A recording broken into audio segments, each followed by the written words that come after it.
around our country, we're replete with examples of certain communities basically becoming warehouses for toxic facilities.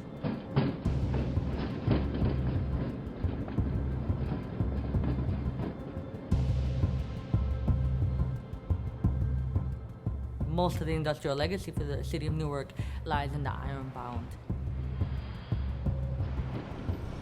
There's just so many things in a concentrated area. The Sacrifice Zone, just, for anybody who's not familiar, is a film that's about environmental justice in Newark. And Newark has zip codes that are among the most polluted in the United States. 25% of the children in these neighborhoods have asthma.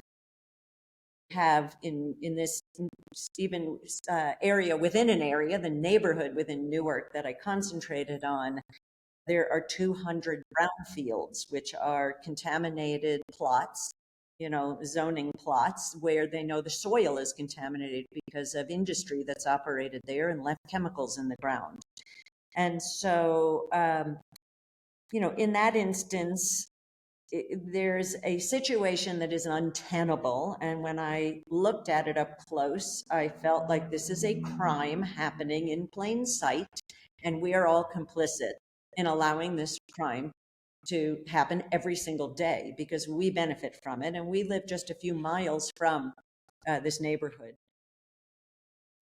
Hello, and welcome to the 13th episode of our fortnightly podcast from the Marginlands. I'm Prem Panika. And I'm Arati Kumar Rao. Arti, you notice on our fortnightly podcast, we've kept circling back to one central idea, which is storytelling as an act of witness. We started with Paul Salopek, who's walking the world to trace humanity's oldest migration routes. Our next guest was Nilanjana Roy, who reads landscapes and then weaves them into a fiction. And through Paul and through Nilanjana, we've explored how stories shape our understanding of the world. That exploration of the world of storytelling continues in this episode, where we sit down with photojournalist Ed Kashi and documentary filmmaker Julie Winokur, two of America's most unflinching visual storytellers. Yes. So Ed is one of my mentors. I have been associated with him since 2015. And I've always found him one of the most sensitive photographers out there. He is a National Geographic photographer. He has shot extensively for National Geographic, but also concentrated on the human condition, and in a way that goes deeper than just skin deep.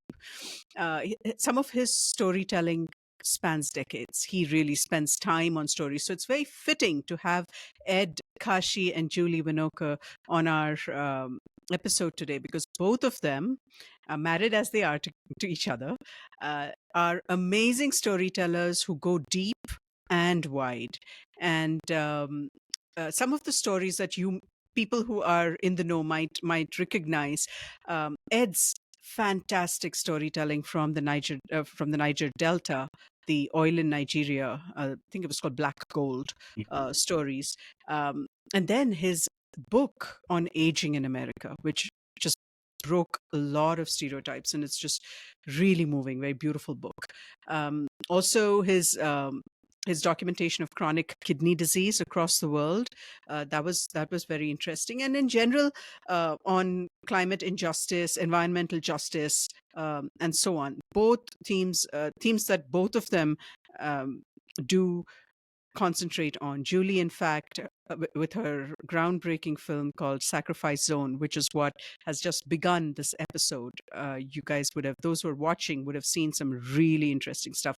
That is a very interesting movie. And then she has been doing something which has tried to foster discussion and debate in this highly polarized world, especially in America, called Bring It to the Table. And they're currently working on something on immigration into New Jersey, which is where they live, called The Newest Americans. Amazing storytelling, very fitting that they should be on From the Marginlands. And I think our listeners are going to be in for a treat. True. That's the thing, right? I mean, each of them is individually brilliant, but together they've been consistently taking on the stories that those in power would rather we didn't see. Like you pointed out, stories of migration, of inequality, of resilience, of survival.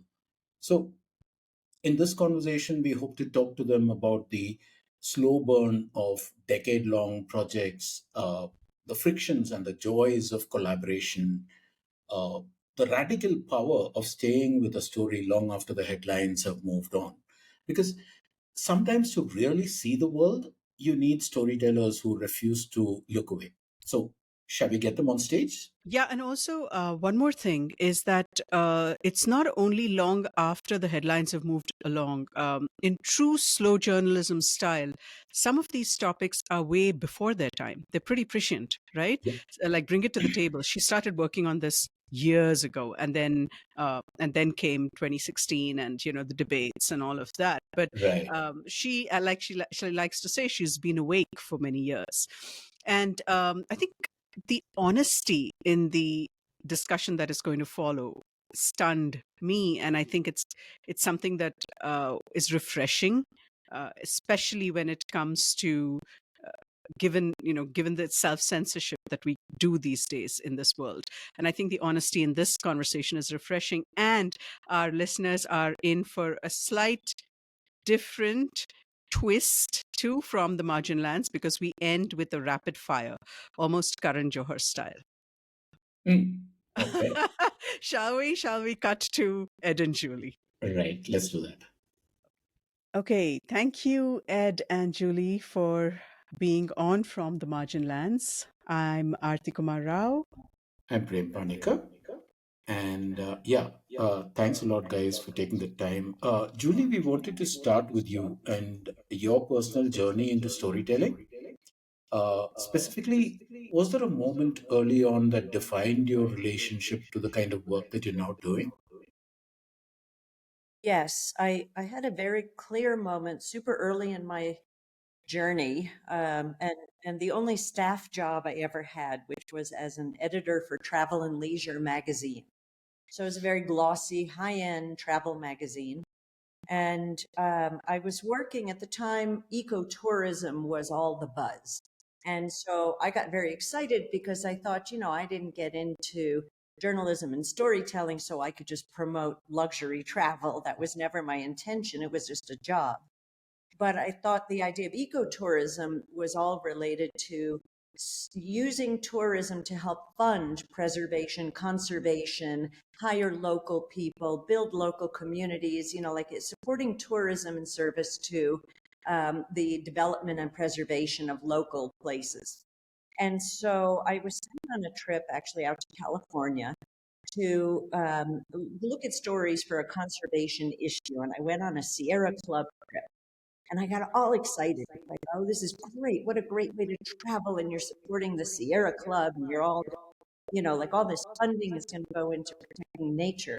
And I got back to the editorial meeting back in New York City in Midtown Manhattan in our very fancy chrome and steel office building.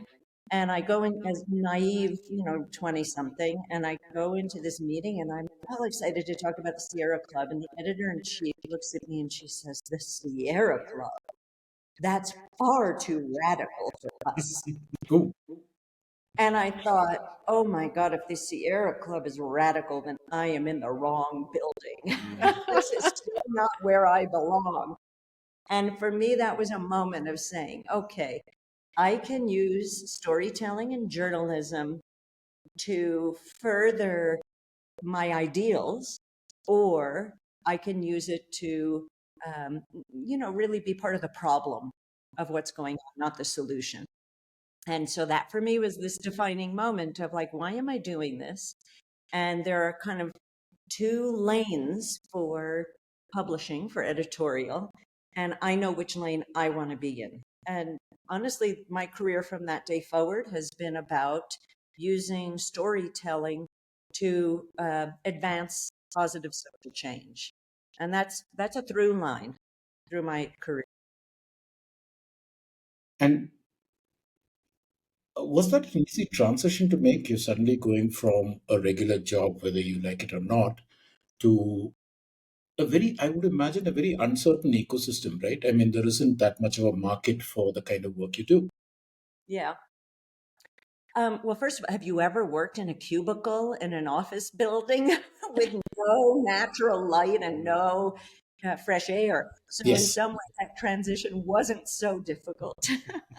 Mm. But yes, absolute uncertainty. But I also feel like when you're driven and when you're obsessed with what you do, you make it happen because you can't help yourself. You just keep going Mhm. because the righteousness, that fuels the intensity of your drive. So yes, it was very insecure, unstable. From there, I left there and I spent the next year traveling around the world. I decided I would go from New York east to get to the west coast of the United States, which actually brought me to India for the first time, where I just fell in love with my experience there. And I traveled extensively to places where I was interested, but I also thought there were good stories to tell. And then I started freelance writing. And at the time, at least, the income I could get from US publications was big enough that I was able to travel consistently, be on the road throughout that year, staying, on people's couches and living super cheaply, but making enough for my living expenses through freelance writing. Nice.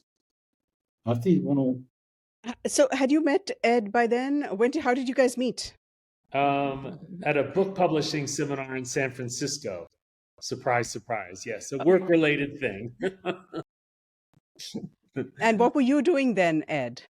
So I was just, my sort of photojournalism career was taking off.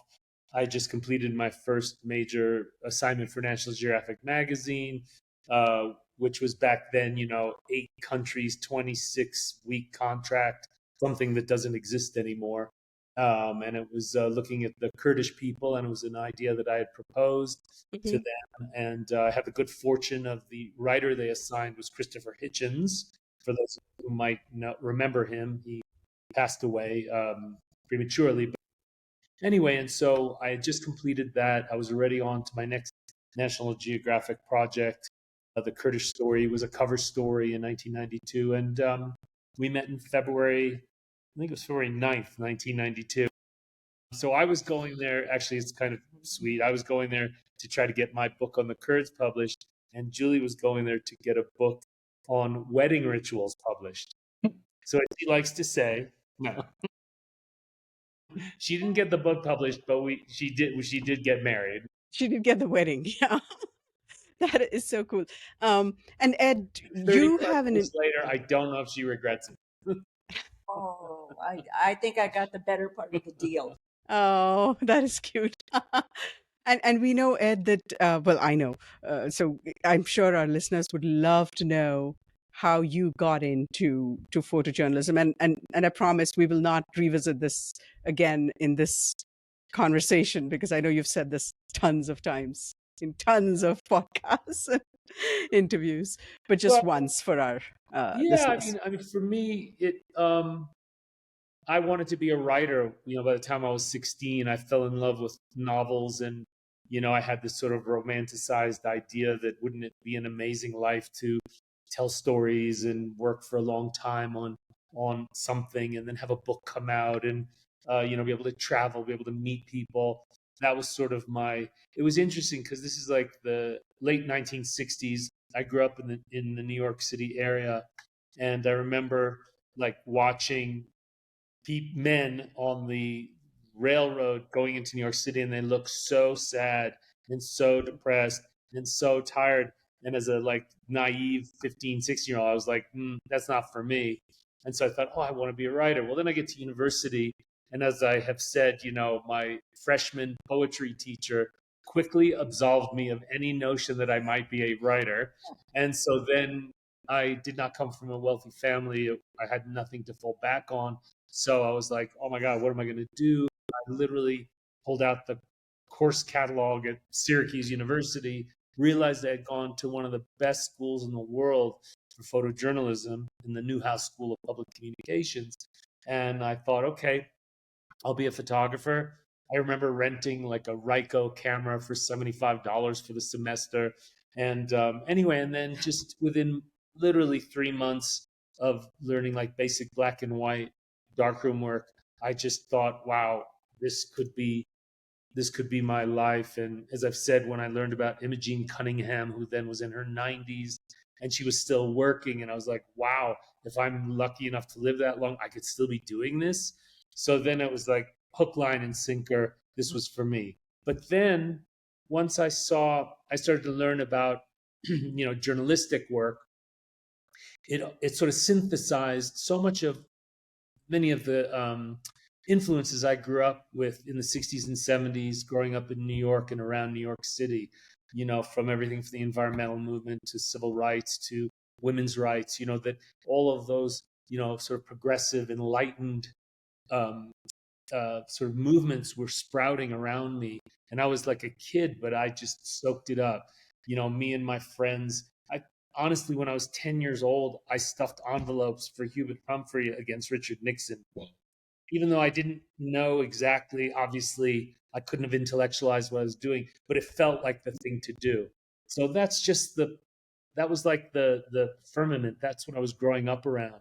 And then once I discovered photography, and then I saw, Mary Ellen Mark's book, Ward 81, and I learned about some of the great documentary photographers of that time, as well as the classic people like Eugene Smith and Cartier-Bresson. I was like, wow, this really is for me. Now I can kind of, in a sense, reach the ideals I imagined of what I would do as a writer, but do it through photography. Right. So you talked about how the two of you found each other. That was at that book event. How did the collaboration begin, though? And related, what keeps it working? Well, I mean, I think first of all, we have totally complementary skill sets. Yeah. And so when we met, it's sort of that, beautiful marriage of skills, of ability, vision, values. Yeah.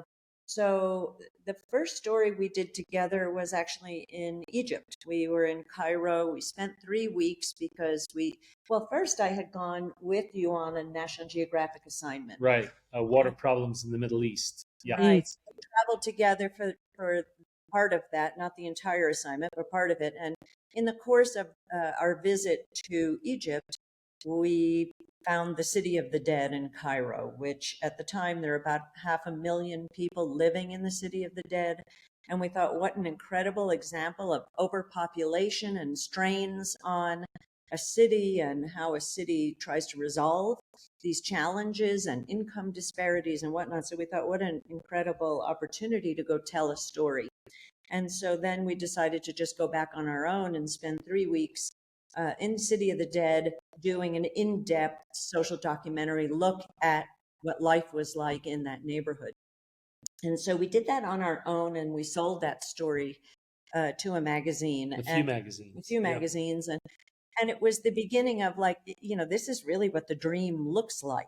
There was something about it that was really like kismet for the two of us. Yeah.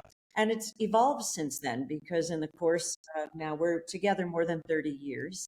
And we morphed from being straight print publication people, doing photography and written word, into multimedia when digital tools became available, into documentary filmmaking. We really were able together to make all kinds of transitions and metamorphose together. Yep. Yeah, what we like to call sort of multi-platform storytelling, in the course of a 30-year journey. And I think it sort of runs concurrent to how the profession and technological advances have come, during this time. We sort of embraced them. Yeah, and now we're going back to our original sort of, we're working on a book about America where it's back to just words and pictures. Oh, wow. And it's so lovely to not be doing audio or video. Nothing against those things, but it really is interesting, if I may elaborate. Having, and we continue to obviously make films and work in those medium, but there's just something so like wonderful about just hanging out with people and listening to their stories and observing, and for Julie to write copious notes, and when there's a moment where there's a situation that serves sort of the visual language, or to make pictures, I can do that, as opposed to this sort of very interventionist, more controlled in a way, practice of making films, where you're hooking mics up to people and you're asking, often in a more formal way, questions, and constantly having to think about visually, and also narratively, what does this moment represent? So it's exhausting in a way, even though it's amazing when you can make a great film.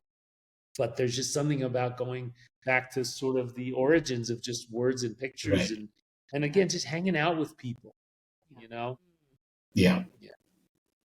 I think, Yeah, I'm good. I'm going to just skip over. We had a few questions about this, but since you spoke about this, so Ed, you work with images, but you are great at writing, and I know Julie writes, and she also does moving images. And so, how do you guys decide what leads, if you will, and how you structure your stories? And do you guys have debates about it? How do you resolve some of those things?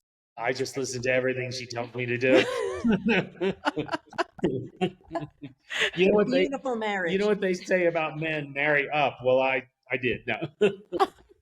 But no, I mean, I think we, in some ways, I think, as with parenting, we have two kids, that we just work really well together, and we listen and respect each other. And sure, there are times of not conflict, but tension or disagreement about things. But yeah, I would say with the filmmaking, because we work independently as well with other people. When we're working on films, generally Julie is like the director, producer, and I'm the DP, if you like. Obviously, I contribute. Yeah, I would say in our current project. But go ahead. Well, I was going to say also, it's a great question. And I think one of the good fortunes we have is that we're very facile. And so when we're producing content, we're also aware that there are a lot of different uses for content. So it's not a one size fits all. We don't go in and just say, oh, this is just going to be this discrete output. We're really aware, and thanks to Ed's incredible skill of doing photography, still photography, as well as moving image. And then, as Ed said, I do a lot of producing, directing, and I edit. And so what that does is gives us incredible latitude to say, well, we can put the photographs here, and we can do a short film for here, and then we could do a longer version of that for somewhere else, or we could parse it into these small, bite-sized pieces for social media. Why not write about this? It gives us a universe of ways of expressing ourselves from media that's gathered at one time. So I think you don't have to always make that decision up front. And anybody who does documentary film also knows you may go in, either wanting to do something short, and then the subject balloons, and now you are having to make something long, or vice versa. You go in to make something long and you can't get the funding, and now you have to make something short.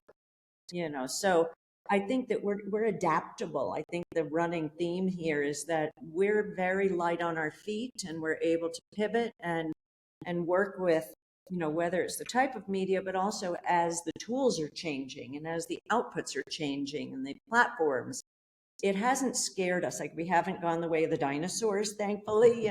We've been able to adapt and thrive instead of perish. And just additionally, so much, well, obviously we both do a lot of commissioned work, or we have over our careers. And, Julie continues through Talking Eyes Media, the nonprofit company that we set up. She receives commissions. We are self-starters, and that we've been that way since City of the Dead in 1993, where we will send ourselves out into the world to tell stories or deal with issues that we think are important, and then if not pre-sell them or get some funding from a media outlet, just go and do it, knowing that if we build it, they will come. But that the majority, like 99% of the time, and I say this always as a mentor or teacher, is like, if you create something, invariably something good will always happen, and who knows what that is. Is it money? Is it an opportunity? Is it a showcase for your work? But if you don't do anything, nothing happens. And so we've been very fortunate in that a lot of the work we've done is self-generated, and so therefore, and I like to say, and again, I always try to emphasize this to people who I'm mentoring or when I'm teaching, is that authorship and our ideas are truly the most important currency. You might be a good visual storyteller or an amazing visual storyteller, but it's your ideas that will really sort of take you to that next level. And so we're really fortunate that we are both, in our own ways, authors, and and we like care passionately about what's going on in the world. Which I know I'd love to talk about this, like what makes this moment with all that's going on so difficult. Yes. Yeah. So this is changes. Yeah. Sorry? No, hopefully that changes, but I wouldn't hold my breath just yet. Yeah. And again, this is not political, but it's so distressing and concerning that stories that are meant, in this case, to show not that there's something wrong with India, but just India is at the forefront of a hotter planet. Yeah. It's not India's fault. It's not the government's fault. It just is what it is. In the same way that Florida or Mississippi is at the forefront of a hotter planet. And what we're trying to do, and so many people in this realm of looking at, environmental impacts and especially on humans, which I think is what we try to tell the human side of it, is that this is not about placing blame or pointing fingers. It's about, like, how do we recognize this moment and try to come up with solutions. And I think that's the sad irony in this case. This project in particular is really like what we would call solutions journalism. That we're trying to highlight a project by a major university that is sort of pointing the way to a possible solution. So that's and the bottom line is, it's just knowledge. Yeah. We're just trying to share knowledge. This is not blame. This is not some political agenda. Right. It really is just, let's understand what is happening. And the alarming thing at this moment is we have administrations around the world that in no uncertain terms want to suppress knowledge and information. Yeah. And if I may continue. Yeah, please. I don't want us to get shut down here. Where are the censors? And if we do go to prison, I hope we share the same cell. But anyway. No, we'll tell a story. We'll tell a story out of that too. What? Isn't it? Yeah. If we were all to go to prison, we'd tell a story about that too. That's that right. would be an exciting podcast. We may have to change the name of the podcast, from Inside Down or something. But although I have nothing to do because I won't be able to take pictures. You guys are great writers. You'd come up with a great tale. But no, just that in general, I think about, as I said earlier, like the majority of assignments I did for National Geographic magazine, I proposed those ideas. So many of the things we've done for many of the media outlets over our careers, we have proposed. And this is a moment where it's like, I'm not sure what stories to tell right now, because we're being bombarded by what I think you would agree with me. So many, like, every day we wake up and we go, like, I can't believe this is happening, or I can't believe this is being normalized. And why aren't more people standing up in arms, and politicians, why aren't politicians standing up to, in the case of the United States, the vision of the future that you want in our country? So as a storyteller, and particularly storytellers that are geared towards trying to find issues of the moment that we think are important, or as I say, the issues that define the time we're living in. It's sometimes confusing, quite frankly. And then just last bit about this is that, and with the pressure, economic pressure, I don't know about political pressure yet, but economic pressure, self-censorship within the media, reduced budgets, all those things, it's a very, it's a troubling mix at the moment.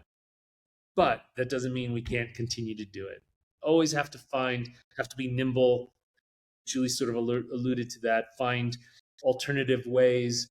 One paradigm shift that we have done both separately and together in the last, let's say, 10, 15 years is where we work in the sphere of, nonprofits, NGOs, foundations, and the academy, universities, to create the work and not like shilling for them or not in a promotional way, but doing real like journalistic storytelling work and then placing it in the media. Right. So anyway, I don't know if you want to add anything to that or if you guys have questions from that, but. Well, I mean, thank you for actually articulating that, because just like you guys over in the US, it's something that RTNI and so many others in India struggle with. You talked about various parts of the world being knowledge averse, and that's precisely the problem.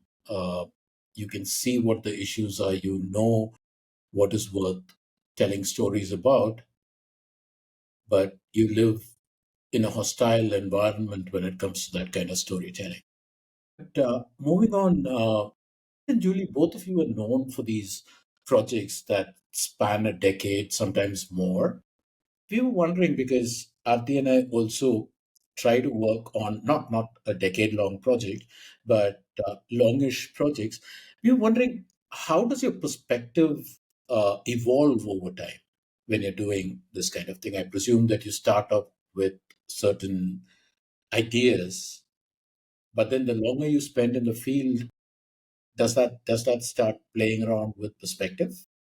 Yeah, I would say, first of all, when we begin these projects, we have no idea they're going to last so long. You would think we would be smarter by now, which is why we keep starting these projects, because we think this time will be different.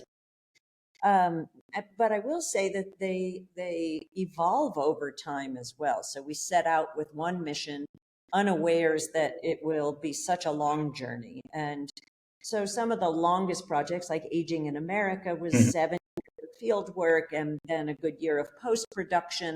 And it's a project that continues to be alive because the materials are in the world. They're used extensively for education and, and all kinds of different social gathering, community gatherings. And so that project began with this concept of trying to document a major issue of our times, which was a ballooning aging population as a result of the baby boomers, approaching older age. And when that began, it was really research-based, data-based, and thinking about what are the themes, what's the data saying. We hadn't seen it given a human face yet, but we knew that the data was telling us something very compelling. And so that project evolved over time because we kept seeing more and more ways to tell this story. And, in tandem, the tools of telling the story were changing. So that was our transition from thinking about it as a series of magazine stories that would lead to a book, which then was morphed into multimedia and filmmaking. We made an hour-long film as well, which is in university libraries all over the country, or all over the continent even, because we have a lot in Canada. So anyway, so that it was morphing both because the story was presenting itself, it was unfolding, as well as the tools to tell it were transitioning. So for over 10 years now, we've been doing a project called Newest Americans. Yes. And that looks at immigration and identity. And it takes a different approach where it's geographically centered in Newark, New Jersey, which is a majority city. So it's a city that has always been a port of entry for immigrants to the United States. going all the way back to the 1600s. And it's seen subsequent waves of immigrants from different parts of the world, as our immigration policy changed and as global dynamics shifted. Then over the last century, it transformed into a majority Black city because of the Great Migration, where Right. African Americans from the South then migrated to the North. And Newark at the time was an industrial city, so it had job opportunities. Now it's becoming a largely Latino city, and a lot of Africans have moved in, and Haitians. And like now it's also in transition as new arrivals come.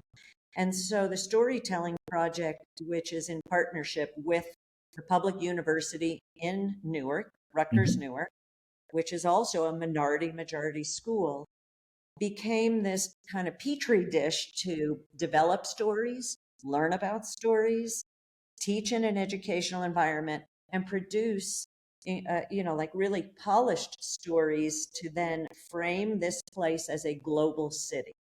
And we used it very broadly in the sense that the stories didn't have to take place in Newark. They had to have some touch point to Newark. So, like we did a story about a Syrian composer, and his lute player was a professor at Rutgers Newark. Oh, nice. So, it's that global, like we're living in a different moment. So to be a global city doesn't mean everybody lives in the city. It means that, there is this ecosystem that is much bigger and has some sort of input-output relationship, two-way avenues with this place.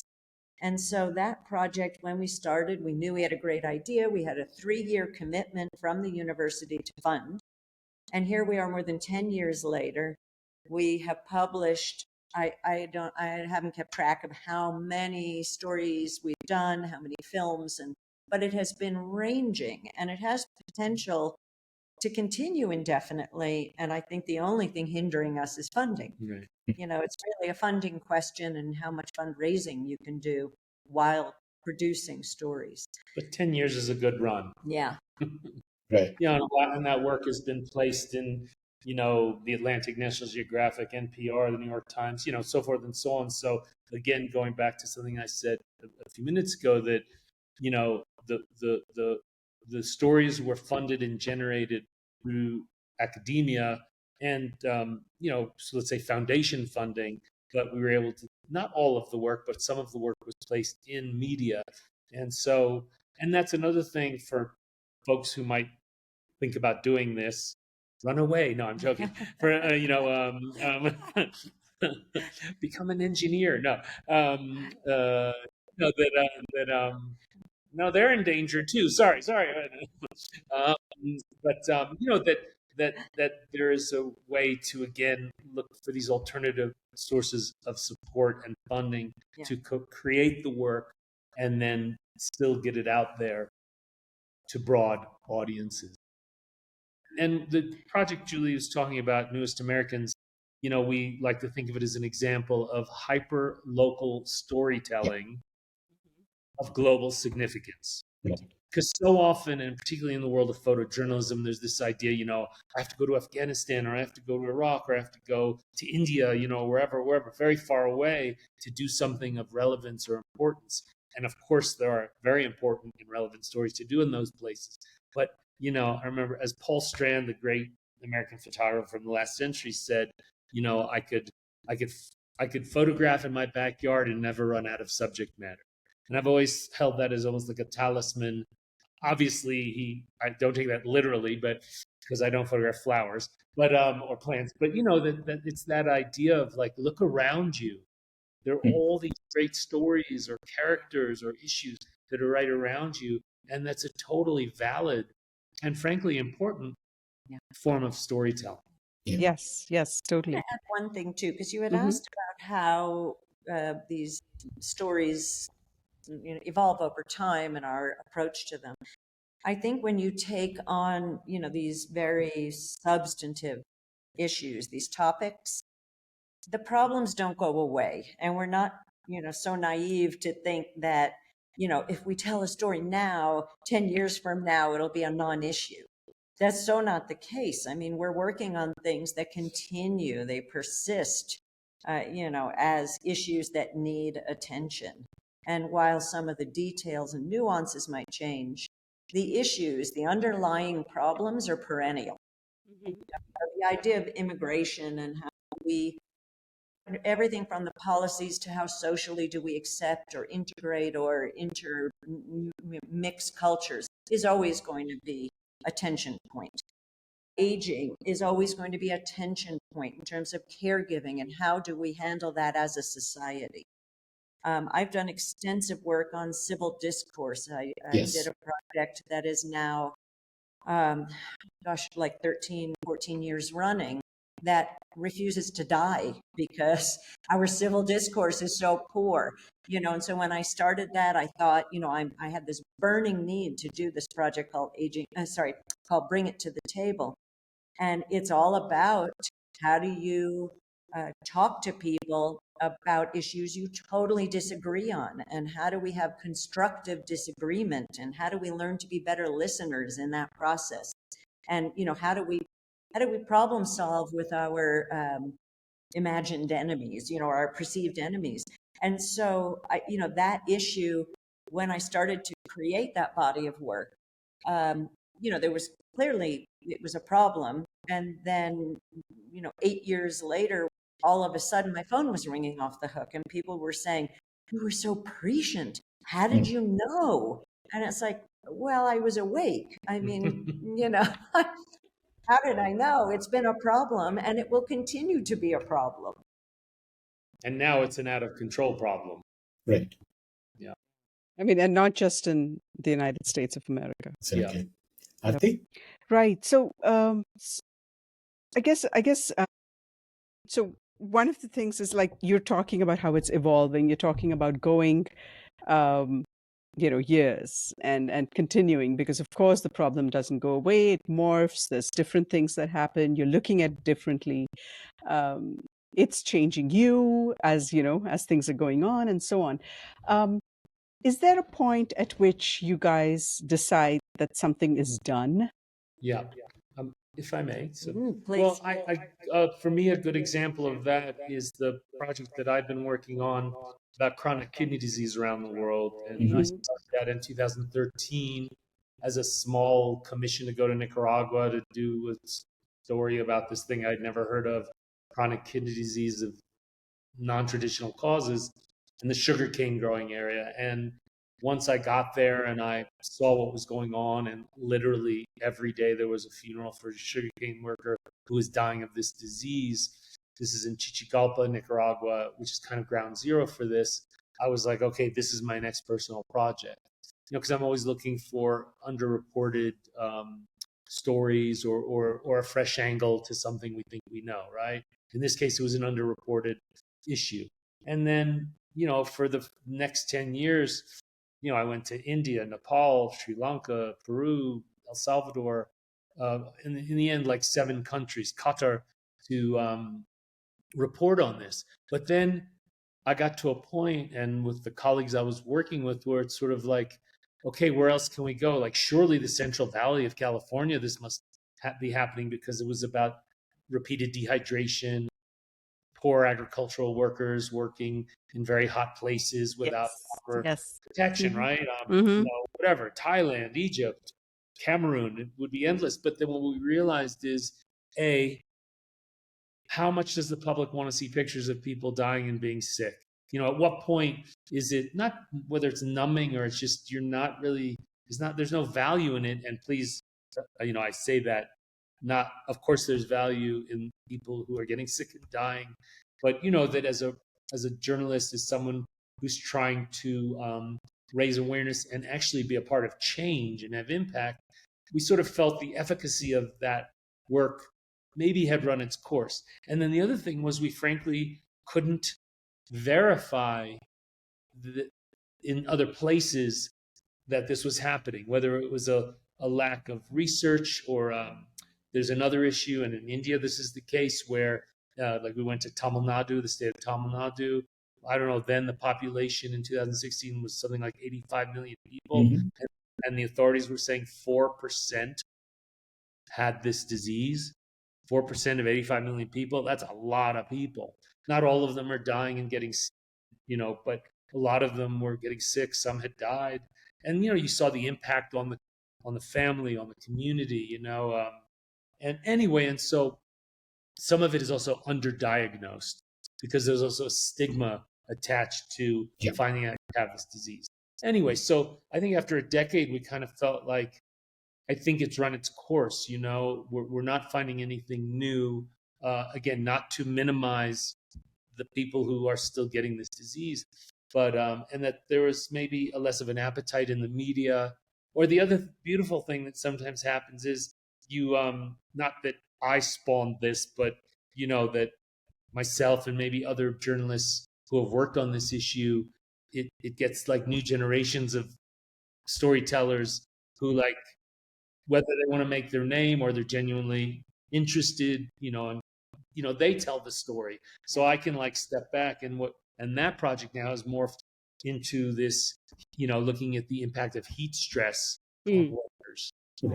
Was this been natural kind of, well, beautiful, sadly needed evolution of changing from the impact of, let's say, climate change and heat on this disease that affects the kidney to a much broader and really universal issue of, how are military, construction, agricultural, women working in beet factories in India, how is this increased hotter environment impacting them?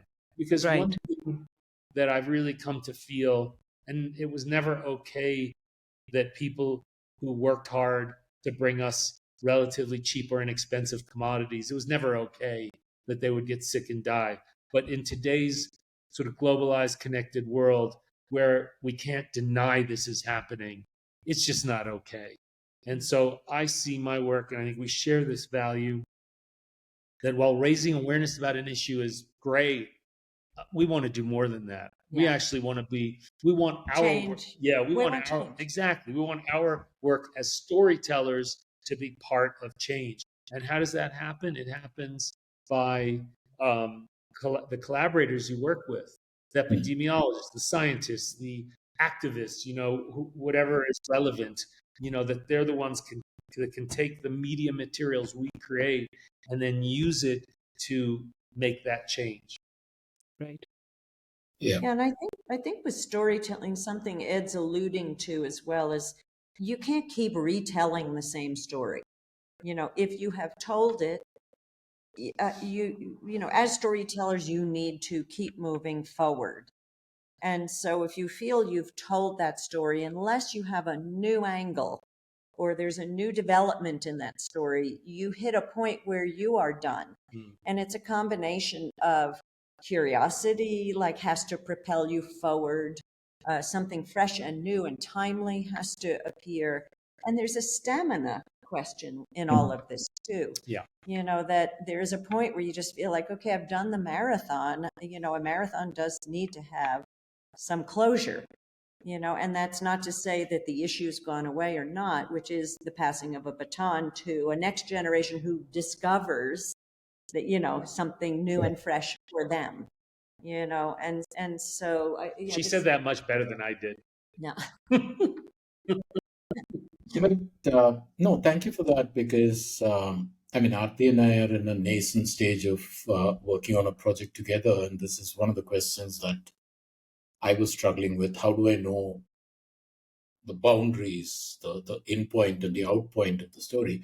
But moving on a bit, Julie, in Sacrifice Zone, you mentioned Noak, which actually is almost a character in itself, besides the people who are there, right? So the question is, when you focus that deeply on a particular geography, as opposed to a very wide canvas, how does that shape your understanding of, say, things like community, of resilience, of justice, questions like that?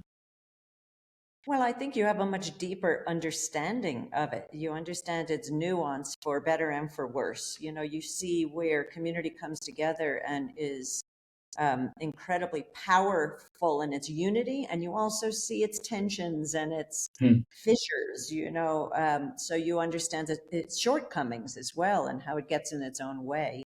The Sacrifice Zone, just, for anybody who's not familiar, is a film that's about environmental justice in Newark.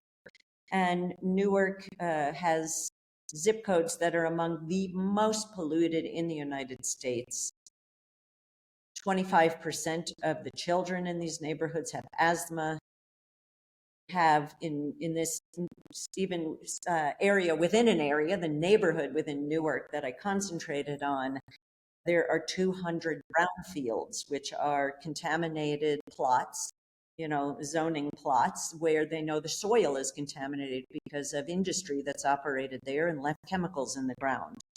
And so, in that instance, there's a situation that is untenable. And when I looked at it up close, I felt like this is a crime happening in plain sight, and we are all complicit in allowing this crime to happen every single day because we benefit from it. And we live just a few miles from this neighborhood.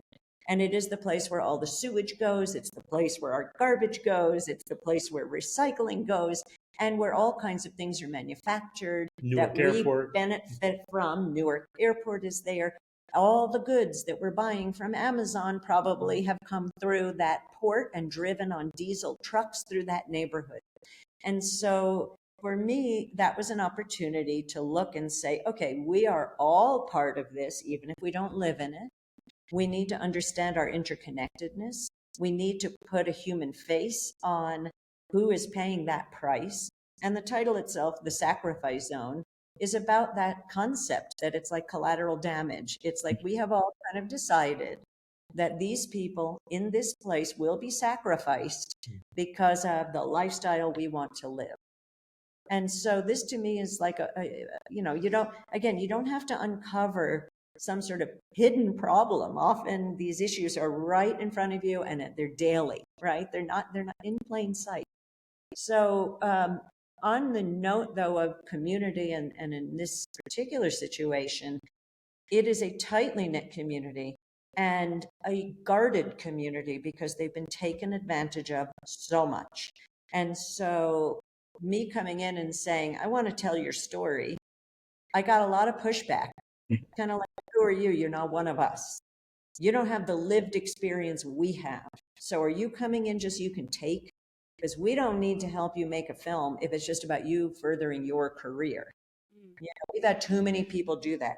And ironically, some of the people they were the most upset with were big environmental organizations that would come in and do studies and leave, and academics who would do that. They'd come in, a grad student would come in, was all in and, looking at the soil or whatever it was. And then after they published their paper, they'd never hear again. And so in that regard, when you're going to get really intimate in community and have that degree of personal contact, you're not an outsider. You now are like crossing the line with insiders. It took a lot to build trust. And I really did approach it, and this is part of an evolving mindset as media makers, as journalists.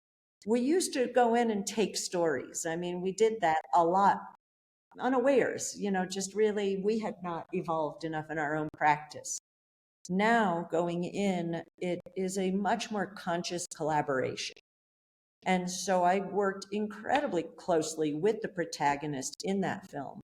And it was like, my job is to get your story right so that when you see this film, you see yourself. Like if you see this film and you're like, God, like how could you have said that? Or you got that wrong. It's like, no, you got to see what you're living through daily in the way I represent. And that's not to say I was trying to like turn her into something she wasn't in a film, but I did show her iterations of the film. And we had a trust built up where, it was funny. I had to draw a line when she wanted to take like the one white guy out of the film. And I was like, yeah, no, that's just not okay because he's been running your organization for decades. He can't just be ghosted, because of the color of his skin or he's old guard, But I also listened to her when she said, I need to like make sure that youth voice is represented because that's critical to our future in this neighborhood. And I was like, okay, I hear you. he got edited out, but we'll bring him back in. So it was a much more transparent relationship. That's so important. Yeah. And it's something that Prem and I both teach a lot when we teach students. We talk a lot about being collaborative and truly caring and not treating the person as a subject. I hate Right. that word. Me And too. and when they know that you're invested in their life and not as a story, I think the whole equation changes, because that then helps you hear better, helps them share better. It just changes everything. Yeah. And the other thing that you mentioned, which again, Aarti and I think are very important, is those people who come and extract a story and then go away and never come back, uh, which is just not, right. But And I think, sorry, but I think some of this is because I've been doing this for 45 years. Like I have one foot in that old way of doing things as a media maker, and then thankfully a very firm foot in the newer ways that are evolving as we speak. I look back on, in the 1980s and 1990s when I worked, and I'd go out for National Geographic into the world, and there was this sense, and I'm like a good guy, I'm a sensitive person. There was this sense of like, I don't want to say colonialism, but like I had like a conceit. I know an editor has used that word.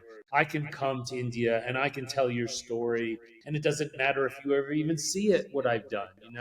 And actually, this is one of the positive um, impacts of the internet and that sort of idea of a globalized information environment is And that accountability. right? So that person in the village in India can absolutely see not only the story I do, but who I am before I've even begun working, and they can be like either I'm not sure about this guy, or oh, he seems like his heart's in the right place.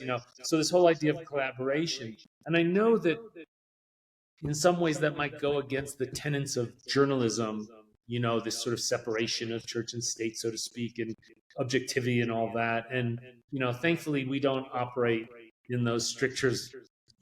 Sometimes we do, but we don't have to. And that I yeah, think I'm much more, I love this idea of collaboration. And Mm-hmm. and often I say when we work together, but also to people, again, when I teach or mentor, is ask them what they think the story, to ask them what they think the story that needs to be told is. Mm.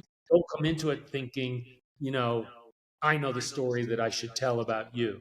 So it's this idea, yeah, of like collaboration, and there's something quite, I think, beautiful about that. Now, if you're doing investigative work, it might be a little different. Obviously, there are Yeah. aspects of journalism that absolutely must, you know, draw a um, hard line. yes, absolutely, absolutely, especially at a time where all that is being questioned. Expose is if you're doing an expose on something. But thankfully, we're in the documentary world. Yeah, Mm. features and long-term work, and Yeah. yeah. I will say, though, that, I agree with Ed. You asked, what is the story you feel needs to be told? But I also know I'm coming in with my expertise and my superpower, which is to take that story you want to tell and find a way to communicate it so others can really hear it. And so that's also part of this dance with people to say, I defer to you because you're the issue expert. It's your life. But my expertise is is to recount that and frame it and add rhythm and music and flow to it. So you have to trust me also that that's what I'm going to bring to the table. That Right. expertise. But that's also where there's sometimes a rub because you've probably experienced this where like you return to someone for the third, fourth, fifth time, they're like, aren't you done? Like, and it's like, you don't understand. And they're like, no, I'm like, I need to, we need to stop. Yeah. It's like whether they're sick of us, or they think they have nothing more to tell or to show. or we've become intrusions in their lives, Yeah. no matter how nice we may be, no matter how respectful. There is that element. And I was just to go back to something we did together, the Sandwich Generation films that we did on Father, and basically turning the camera on ourselves for the really first and only time. Where then we learned a lot. We became sensitized to, like, actually, I don't like that there's a camera right now recording what's happening, or especially our kids at those ages of whatever, 8 and 11, where we almost thought we were going to destroy our relationships with them because we were trying to do A-roll interviews with a 11-year-old. And when we ask him, how does it feel that Poppy lives here? And he's like, I don't know how it feels. I want to go out and play baseball. Go away. But it's this idea, it's very real, especially when you're crossing cultures, that where they just, it's like, why do you have to come back again?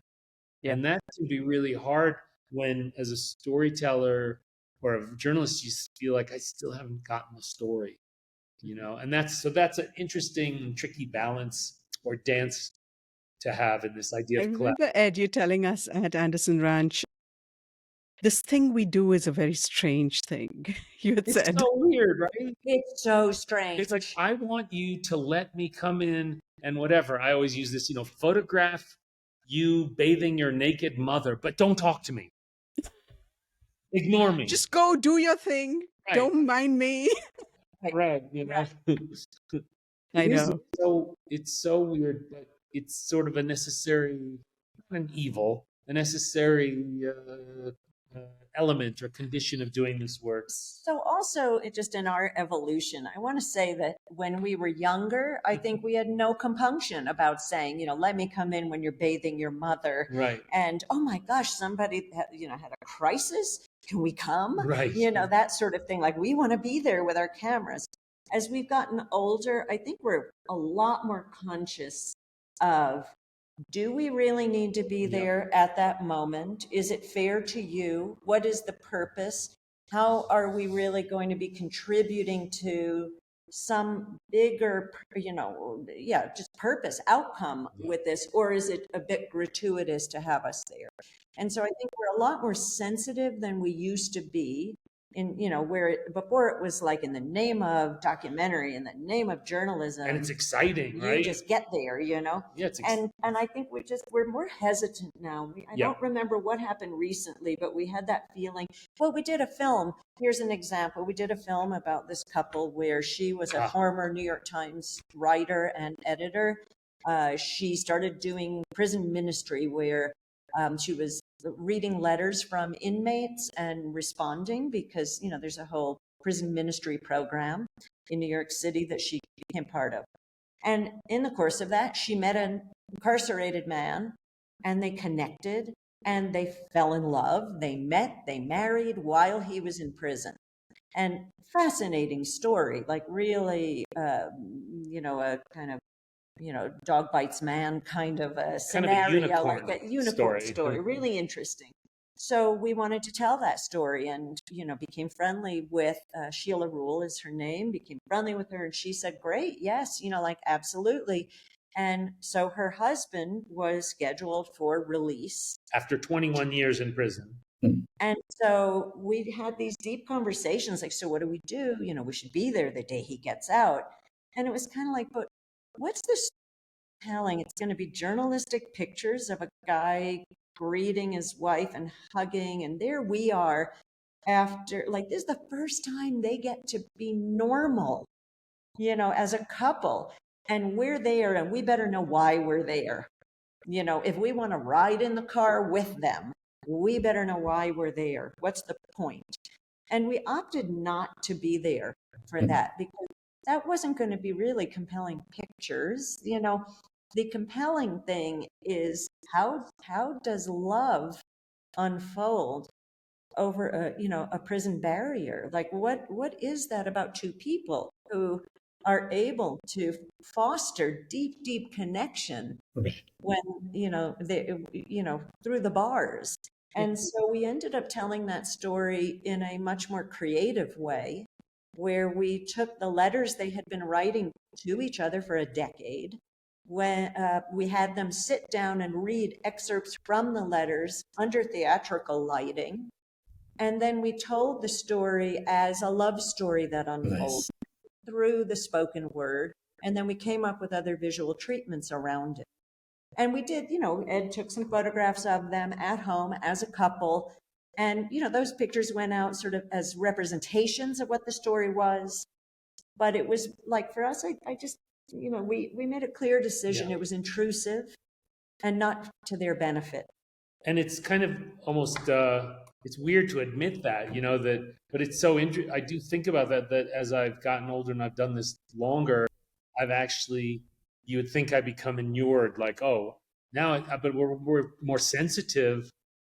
But it was an interesting moment of like, with the example that Julie's given is like, do I really want to be there when they like meet each other for the first time out of prison? Like there was that human part of me that like, is like, it's so creepy and like, it's so intrusive. But then there's right. But then there's that other side of me. Oh no, what's happening? Am I losing it as a documentarian? Like I should be, no, that's the moment you have to capture. And I think like looking back on experience, so helpful, and weighing it all, kind of to say what Julie said is like, you know what? We don't need to get that moment because that's not the guts of it. And there's something about really not, there's this great quote by Henri Cartier-Bresson, for those of you who are photography buffs and know who he was, great French photojournalist, but, and I'm probably butchering his quote, but it's something along the lines of, if my assignment was to photograph tulips, when I'm done, I don't want to leave any footprints in the bed. And I've always held that again as a talisman of how to work, is like, whatever the situation may be, I want to make amazing, intimate, candid images, but I don't want to leave a footprint that in some way ruins or soils the people in the situation. And it's not always easy to achieve, but to me, that's like that's the gold standard. Yeah. There's a question that Arati has been bursting to ask you, Ed, but but don't burst. No, no, I'm not going to burst. It's something that I asked him, I think, the first time I met him. Yeah, but so Arati, before you get to that, because of what they were talking about, I just wanted to sort of expand on that a little bit and ask.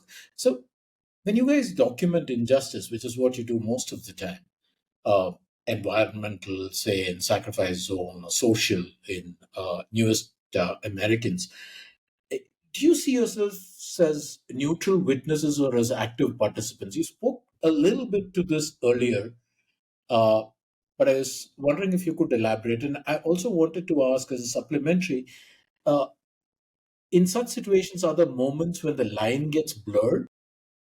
Yeah. So, may I?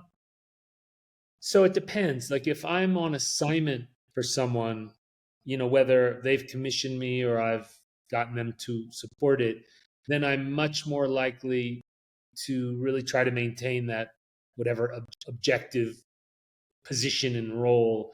It gets particularly hard when I'm dealing with people who I might have, I might think are abhorrent in their ethical, moral, political stance, right? Then that's where really you get challenged, where you're with people that you really disagree with, but you have to still maintain an even keel, if you like.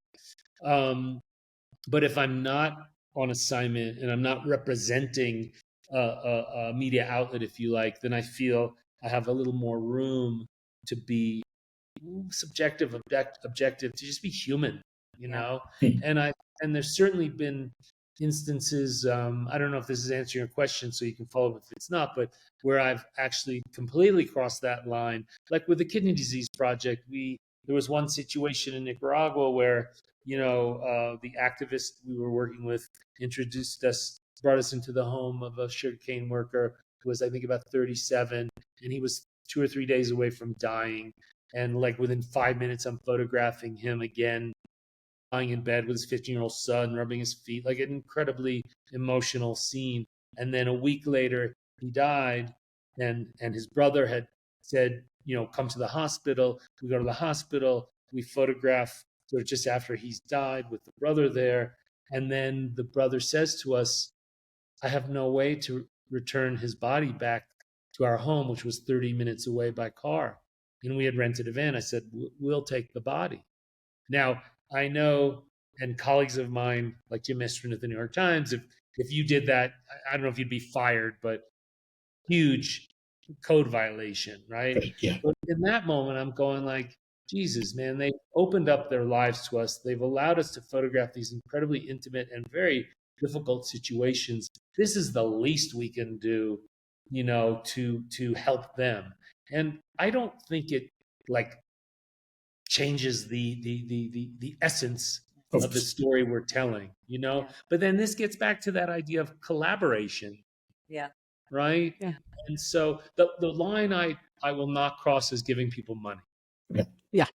Yeah. I might bring, like when we were working in Sri Lanka on the Kidney Disease Project, our fixer was like, okay, when you go to these rural communities, I'm warning you, they're going to expect that you bring something. So, I said, well, I'm not going to give them money, but, sure, we can buy $20 of rice and cooking oil.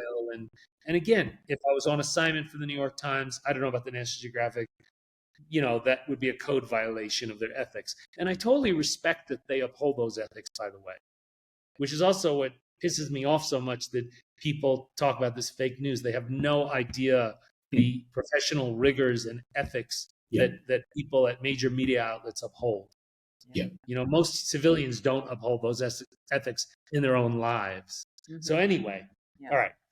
And I'll come off the pedestal, but I know the soapbox. But anyway, so there are moments where I just decide, I need to be a human being here, and that's the right thing to do. So I have absolutely no crisis of conscience over this, because first, before I'm a journalist, before I'm anything else, I'm a human. And, we are more often than not immersing ourselves into the lives of people who have less than we do, who are struggling way beyond our struggles. And I am really clear that, and again, going back to the very beginning of our conversation, I know why I make media. I make media because it is a tool to further social change in a direction that, at least I believe in the depths of my soul, is for a better world. Right.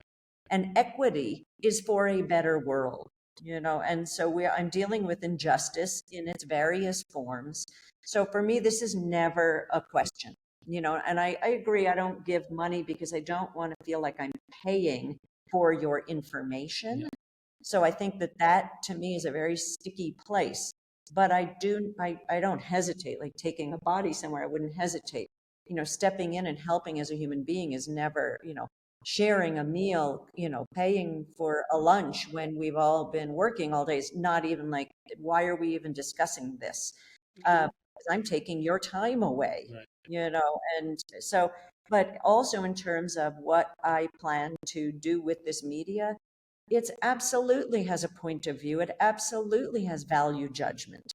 I'm not doing objective work, and the most objective it gets is more, I'm totally subjective in terms of the clients I will work for, and my clients are all nonprofits, foundations, and educational institutions, all of them. I don't have corporate clients. So the subjectivity comes in when I agree to do a job for someone to create a short film. The objectivity comes in when they say, okay, now we want it about this body of research. We want it about this grantee who is fixing some social problem. So at that point, I become objective because I'm there to tell the story. I am not there to dig into the efficacy of the work being done by that grantee. So in that regard, there's the objectivity, which is a very different objectivity than we're talking about in terms of editorial outlets. And I just want to also emphasize something, that this is not about partisan politics either. Some people may make it that, or in the current perverted conversation that is happening about media and information, it can get transmogrified into that. But this is really just about, as Julie said, how do we create things that make a better world? And, it always, if I may just expand on this, you can edit it out, but when people are like, oh, everyone in the media is liberal, it's like, No, actually, what it is that if you do a job where you get to see on the ground what is going on in people's lives, I don't know how you could not become progressive. And again, I hate that that term has been politicized. What does progressive means? It means like that's just how do we make things better? And as storytellers, journalists, whatever you want to call folks like us and what you guys do, it's about like illuminating and providing information. And so, yeah, I just think that it's so frustrating right now that what I consider these very high ideals have been perverted and demonized, quite frankly, by demagogues who are using it to separate and divide us. You Yeah. know, so that I know that's for me something I'm very passionate about, and it's very painful to see again in the course of my life and career how these things went from being like positive and nonpartisan to becoming like negative, where people don't trust you, or you show up and they're like, "Oh, are you part of fake news?" And I'm like, "Oh my god, this is where we need to begin the conversation," and actually, in a way, this brings us. Well, sorry, I don't mean to hog things here. No, no, that's fine. Well, no, to like the project we're working on now, American Sketches, where I don't know, objective, subjective. It's really just about truly hanging out with average Americans to sort of learn, not through a political prism, what's going on in their lives and what are the issues they're dealing with, and how are the current dynamics in America, at least, impacting their lives. And I think one of the things that we are heartened by is that most Americans pretty much get along and work together with each other. And They're complicated. They're just complicated. And yes, and they're complicated. Yeah. They're full of contradictions. Yeah. They're surprising. You think you have the most kind of stereotypical cookie cutout person, and they get talking and you find out they tell you something that boomerangs what you thought about them. Yeah.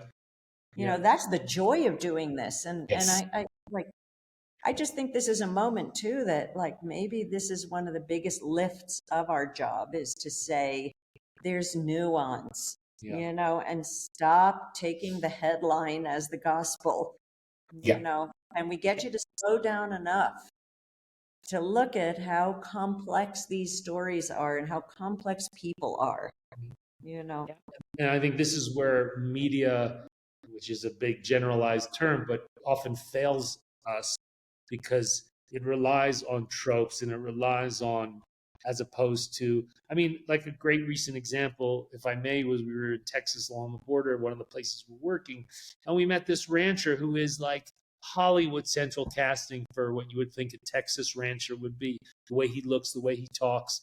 But then when we start to talk to him, and he talks about his experiences of having migrants like in his kitchen in the morning drinking his beer when he wakes up, and his 13-year-old daughter is in the next room, as a human, as a parent, you're like, whoa, okay, right, well, that's more than a nuance, and then you see how this big, tall, 6'4" burly guy is scared, like you see in his eyes.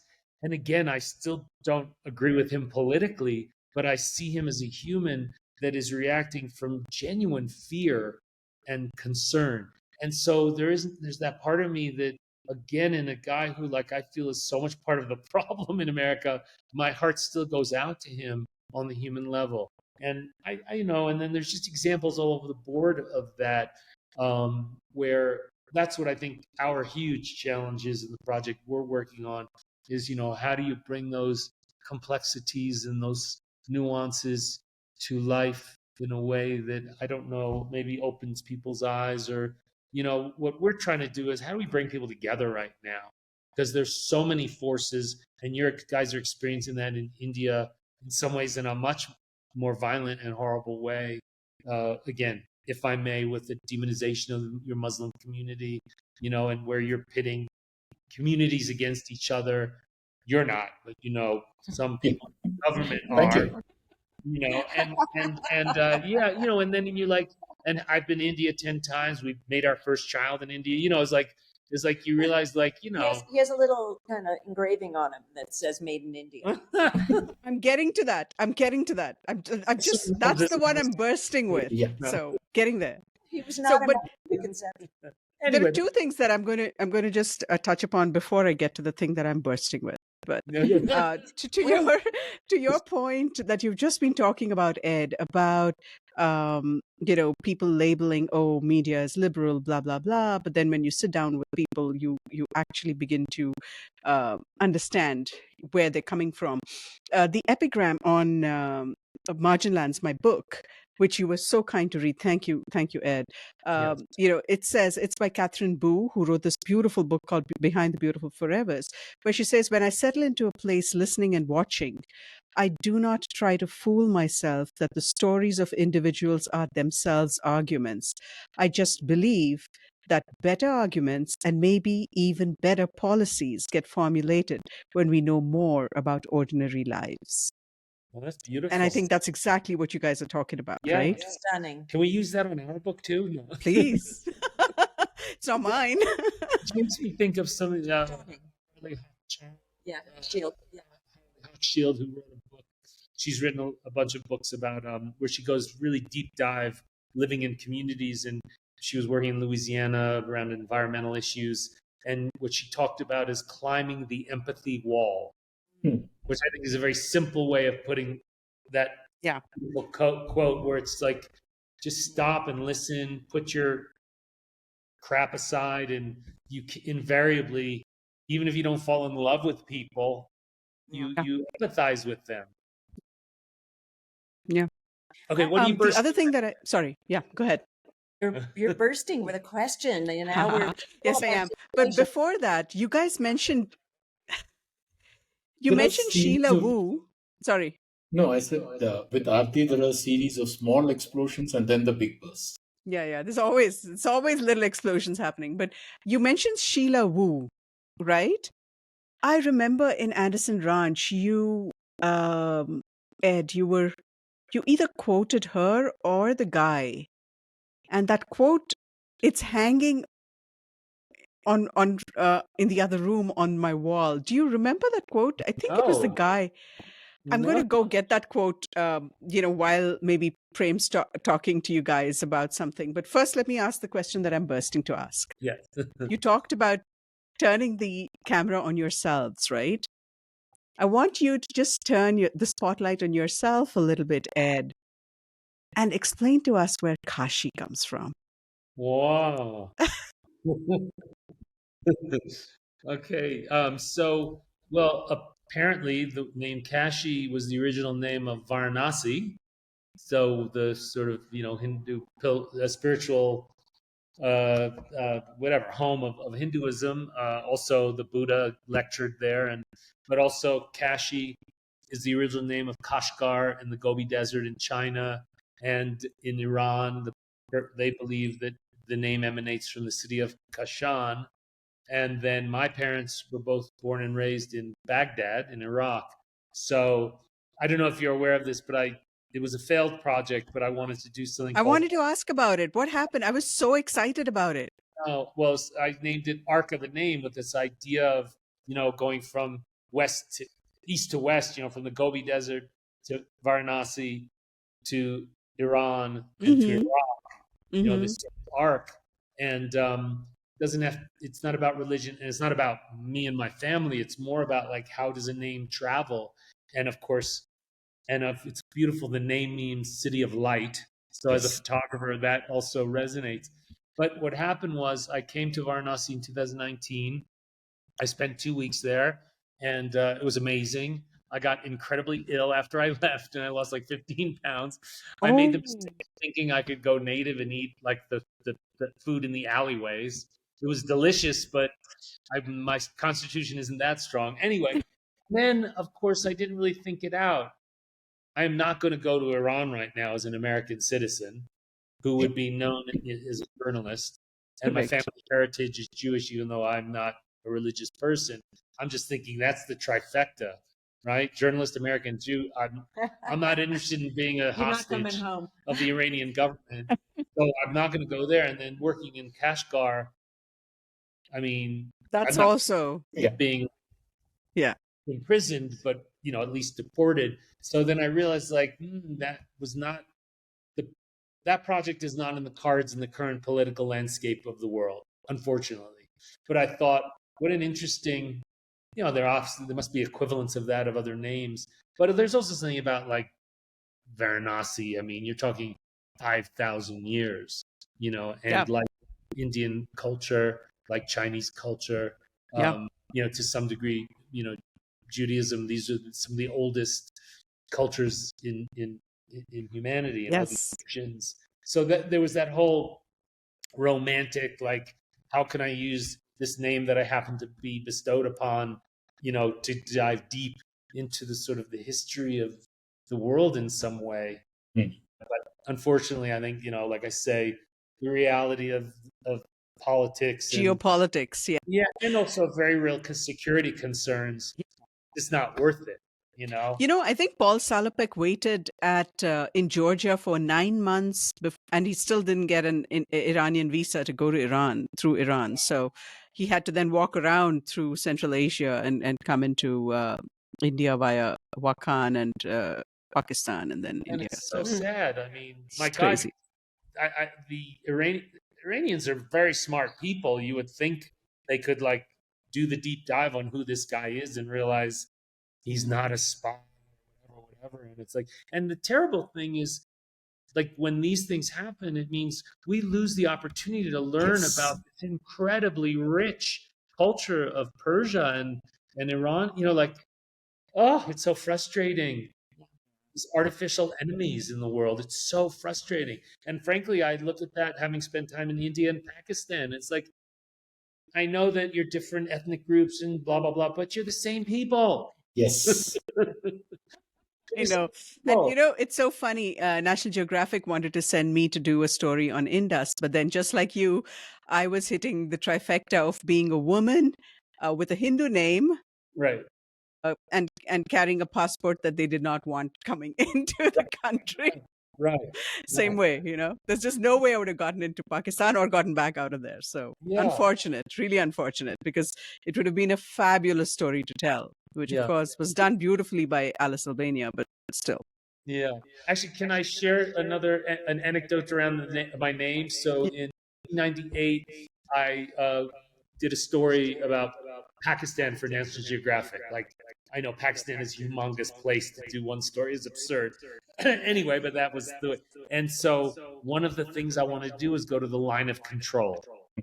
And for months, I'm like, this is back in the days where you're faxing, the in Rawalpindi, the Ministry of Information or whatever, the military equivalent, and no luck. And I'm thinking, this is absurd. It's National Geographic. It's not a political story. And so finally I say, okay, I'm going to fly to Rawalpindi and I'm going to meet with this sergeant major. I can't remember his name. So I go into his office and he walks in and he goes, so the name Kashi, where does that come from?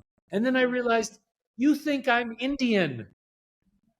And it was like one of the rare times where being Iraqi was actually a benefit. And I'm not joking. The next day, I was on a Pakistani military helicopter to the line of control. Yeah.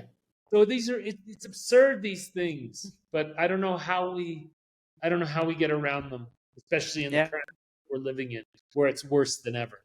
But anyway. Okay, I'm done now. Prem, over to you.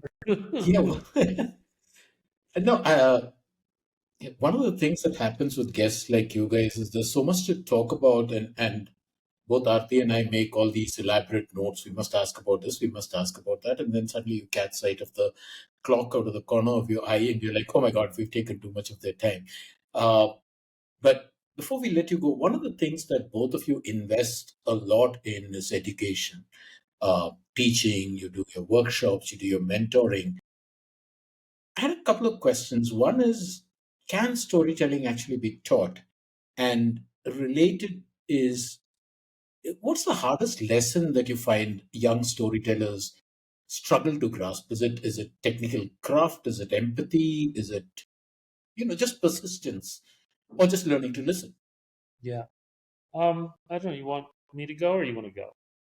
I don't know. It's an interesting question. I'm actually rolling it over in my head because I don't know that there's the one thing they struggle with the most, because each person has their own challenge. We all have our strengths and weaknesses, and we're here at Anderson Ranch teaching and dealing with all sorts of people who are looking to us for the answers, the kind of magic solution to overcome their own challenges and shortcomings.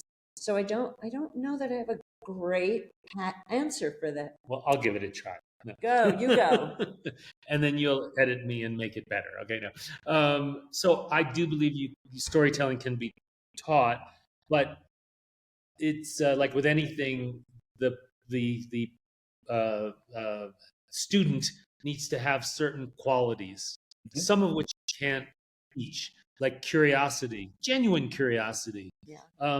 This sort of, that 4-year-old who keeps them going, why, like that. To some degree, you need to have that, and that's one of the things. Empathy. Yeah, and empathy, of course, is not a requirement, but it sure makes the work better, I think. Yeah. But curiosity, and then also a willingness to expose themselves to some degree, because often with storytelling, it can be physically challenging, depending on the kinds of work you do, emotionally and psychologically challenging.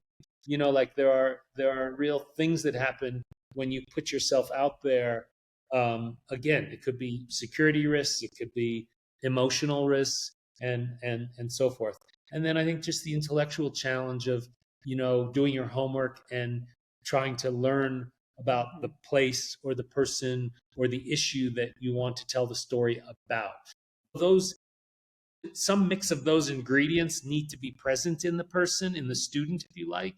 And if none of those exist, it'd be a really tough challenge to teach it. I think that the technical is the least of it. Yeah. And also, we all know that great content triumphs over technical expertise. Right. If it's a great story, we're all eager to go there and learn. So I think the technical is the least of it. That's the mechanics. And I also think the mechanics have gotten easier and easier. It's almost becoming a bit idiot-proof on some way. Yes. Like now, I'm noticing now on my iPhone that the toning happens without me even doing it. Like suddenly it's got these vibrant colors, and I'm like, wait a second, And I'm not a big fan of that, actually. No. And so, but I think on my end, I think the hardest thing to teach students is story flow. Like they really struggle. And I think it happens in pictures with picture editing, so that you put a story together that has a flow. So in some ways, they can wrap their heads around pieces of this process, but bringing it together into something cohesive, I think, is tremendously challenging. And so that is something that you can learn to a degree. But I also think that, there's a certain amount of innate, it's a language, that you're able to speak. But I think people can learn that, like narrative flow, that. Sure. A couple of things I want to add. So wait, before I forget. So one is the technical thing. I agree with you, Arati, that, like one of the things that I think it's a real danger of this sort of push by, for lack of a better term, Silicon Valley and all the iterations, including in Bangalore and places in India, of this, where it's like, I want to drive my car. I want to get up and get the food out of my fridge. I want to do these things. I want to tone my pictures. I don't want to lose agency over everything. Otherwise, what was that film, Wall-E? Wall-E, by Pixar? You become a boneless blob of fat. Yeah, right. But anyway, so that's just one thing I had to say, and it's one of the things I love about this work is you can't do that. You have to do it. But I have to tell you, I hate clairvoyance in Google Docs and this sort of thing. And now in Word, Microsoft Word, it's got all this clairvoyance, and I resent the fact that I'm starting to type something and it wants to finish the phrase or the sentence. And then I feel so unoriginal that now I have to come up with a different way of saying it, because I'll be damned if that AI, you know, tech stupid thing that's in my computer is going to put words in my mouth. So I have also reverted to longhand writing a lot, and I write offline. I don't like Google Docs for that purpose. So this is AI defiance writing. yeah, I'm right. Exactly. The revolution is here. Yeah. Actually, before I forget it, I want to bring something else up. Damn, sorry, it escaped me. There's so much. This is such a great conversation. There's so many things that are exciting. We hate to talk. You can tell we hate talking. Yeah. But no, I can't remember. Oh, I'm sorry. Sorry for that terrible pause. But anyway, It'll come back. It'll come back. No worries. No worries at all. Meanwhile, I remember Arti, that. Yes, Oh, go on. Yeah, no, I'm joking. Yeah. Go on. No, but it had to do. Yes. So another thing, and Arati, I don't know if you're noticing this, because you have not done this as far as I can see in your photographic work, is that there's so much more reliance on either conceptual work, memoir, telling a story through my life or my wife's or my mom or dad or whatever. And there's nothing wrong with these things, please understand. But what I'm seeing is less and less of is that tradition of going out into the world and placing yourself in real situations with real people in real time and observing and reacting and capturing moments. I know the word capturing is one of those terms that I know, but that's what you're doing. Or recording, document. I cannot keep up, so it's okay. You can say capturing and it'll be fine, because I cannot keep up on what I should and should not say anymore. Word police are out of control, but no, and so that's something that I lament, because while I love any form of storytelling, and portraiture is an amazing, beautiful, original part of the language of photography.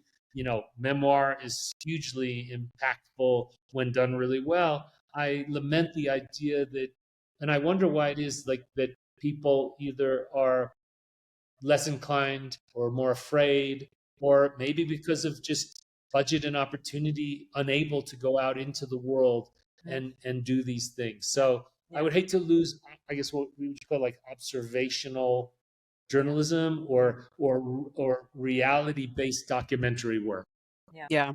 And I'd also argue there's a place for people still to get outside their comfort zone and report on something from their perspective that is foreign.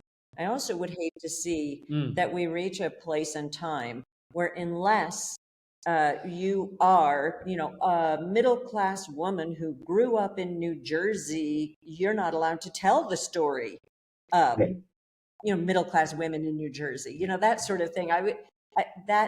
We're going to lose so much if only the people who profile the same as their subjects, for lack of a better word, match. Well, this is the insider-outsider view, kind of not debate, but conversation, and it's a good one and it's an important one. And I'm thankful, again, in my career lifetime, I'm seeing the diversity of voices and the fact that now there's so many amazing photographers in India or Pakistan or Vietnam or Nigeria, and they don't need me to go and do it.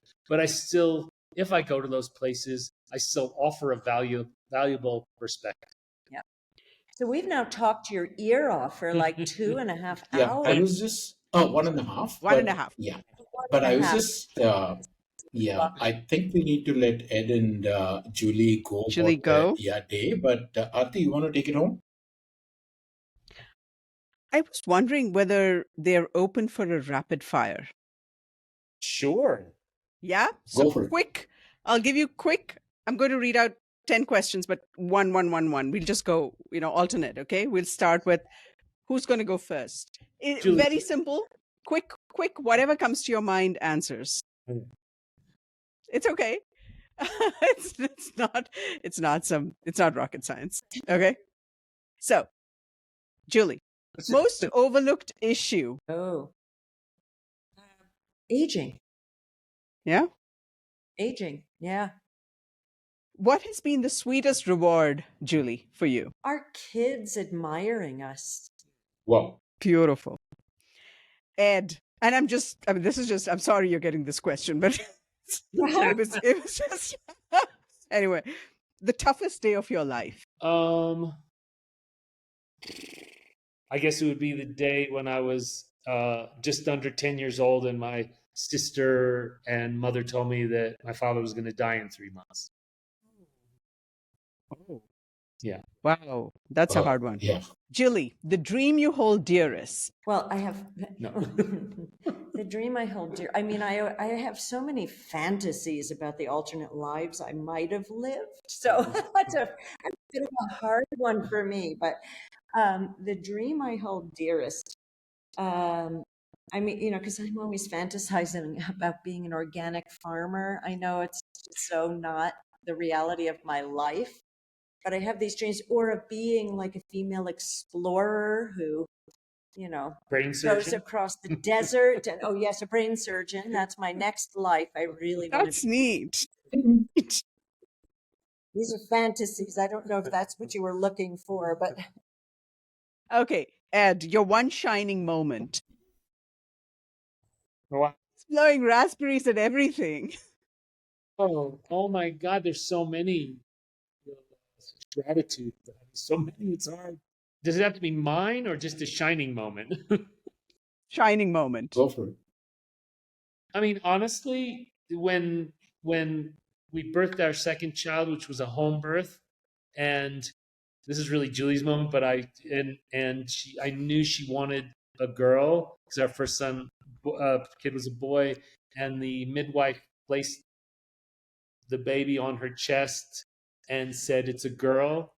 oh, she didn't say anything. That's how I remember it. She placed the baby, and then I looked, and of course I pulled the little blanket and I spread the legs.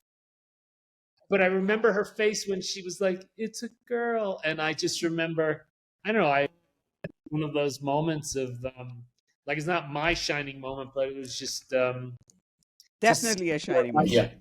have that depth of joy that is so pure and deep, Right. Great. and one of the few surprises that are left in life, right? Totally.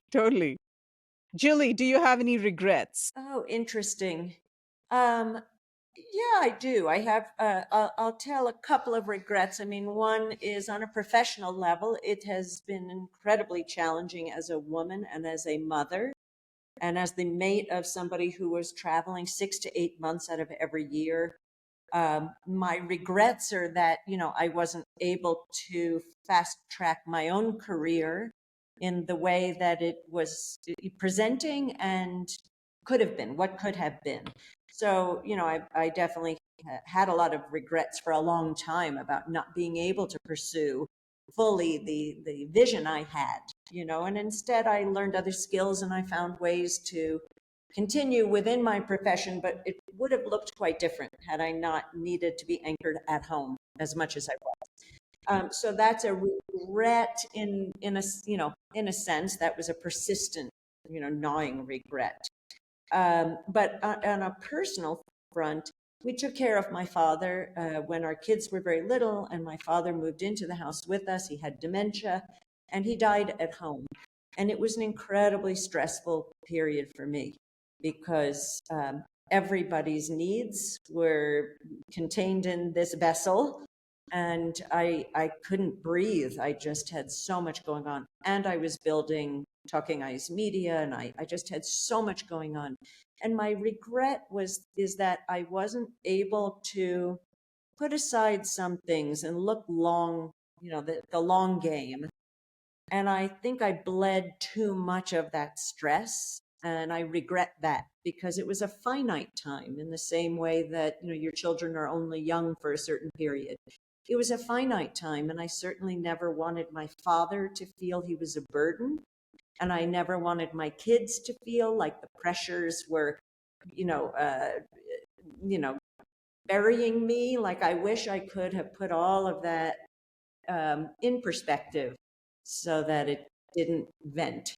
Well, this is a heavy one, this game. Thank you for being so honest. I mean, Yeah, this thing is, I think seriously. it's very enlightening. And I think a lot of us, I think, Julie, me as a woman especially, I hear you. I hear you. And I think a lot of people it'll resonate because I think it's a common regret. The first one, especially, and the second one for many people, definitely. I'm going to ask you both this question now. And so both of you can answer it. What's the one story you wish you had told? Maybe somebody else did it and you wished you had done it. I have something I think about a lot because Ed and I, one of the first stories we did together was in the West Bank in an ultra-Orthodox community. And we had gotten a commission at the time from Natural History magazine to tell what life was like inside this community. In the course of being in this community, they realized that, some work that Ed had done previously had called these settlers obstacles to peace, that they were really as much a part of the problem, as the Palestinian, As Hamas. as Hamas. And so we became sort of persona non grata within this Jewish community because they felt we were enemies within their midst. And it was a really heavy experience. I proceeded to write the story we had been commissioned to tell, which was what is life like inside this community? And I have always regretted that I didn't write the true story of our experience there. And it was a lesson to me as a journalist and storyteller that just because you set out to tell one story doesn't mean that is really the story. And that you've got to react and respond to what you are witnessing and experiencing and tell a much more compelling story. Beautiful. Yeah, I hear you. And the last one, what is the one story you guys want to tell? Something that will heal America. Just a minor sort of amount. But no, seriously, like as a first-born generation American who feels, thank you, Dad, for choosing New York City to go to. So I got to grow up as an American kid, probably an experience, I hope not, but maybe the best point of being in America, and then having the privilege to have traveled over to 100 countries where I've worked. It's like what we have here is so damn precious and so important. And I don't see this in a jingoistic way, but it is a beacon of hope because America is made up of people from everywhere. And if we sort it out here, how's anyone else going to sort it out? So, whether it's the structures that were laid down by the very flawed founding fathers, and the very flawed origins of this country, I feel, given the moment we've arrived in, it is so critically important to figure out ways as a storyteller to help in whatever minuscule way we can to bridge that gap and to show people, as I said earlier, like we're so much more together than we are apart in reality, on the ground, in these communities. Well, Ed and Julie, thank you for being so honest, so generous with your thoughts and your time, and being so sensitive, really, to so many topics, and just saying it like it is and how it has been, and thank you for what you do. Seriously, well, thank you, guys. I think Thank you. it's been a privilege knowing you both. And I always tell everyone, I do know Ed a little bit more than I know Julie, and I tell everyone that Ed is one of the most sensitive photographers I've ever met. So thank you both once again. Thank you. Thanks for taking the time, guys, and for sharing. Well, good to meet you, Prem. It's been such a Pleasure. pleasure. Thank you so much. And Arati, you're a jewel. Oh, thank you. And so that was Ed and Julie, and we took them for almost, what was it, an hour and 42 minutes. And I think towards the end, I think we were just getting warmed up, huh, Prem? Because it started getting really brutally honest. I think some of the things that really stuck with me, one of them was when I asked, what is the story you would have done that you didn't do? Julie's answer, where she talks about that they were in the West Bank and they were persona non grata, and they ended up doing a story, but not the story they would have liked to do, not the true one. I think, given where we are today and what's happening in the West Bank today, what continues to happen in the West Bank today, Mhm. it I just feel that that was such an honest answer, and so again prescient, right? Uh, these things are that's the thing about slow journalism, right? These things unfold over years. These things keep coming back, and I just love Ed and Julie for sticking with stories over time. Um, it's just, I think, so many things that they talked about where they go and they say, that it's not done yet. It keeps happening, keeps changing. And the only thing that was gating them was funding, Yep. right? Yeah. And you spoke about prescience and how if you're paying attention, if you're taking your time, you see what is going to happen well before it happens. And I always keep going back to something you did on that front. For instance, the Sundarbans oil spill. Because I remember the first time you went there, you were on a boat, you saw a ship coming out of the fog, and you said, "This is a prescription for disaster." And 3 months later, you had a disaster. Yes, and a That bad one. Yeah. yeah, Yeah. catastrophic oil spill. I think that's the thing about slow.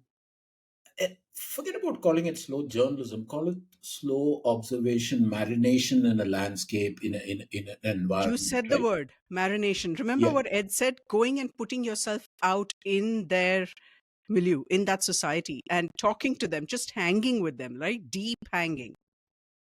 yeah. And even recently, when we went, and that is just a recce trip, but if you remember the kind of conversations we had and the kind of, we didn't look for something, we didn't look for insight or tell me about this or whatever. It's just people who wanted to come up to us and spoke to us, and they spoke about what they wanted to, and we learned so much without even trying. All we had to do was be there and keep your eyes and ears open. That's it, right?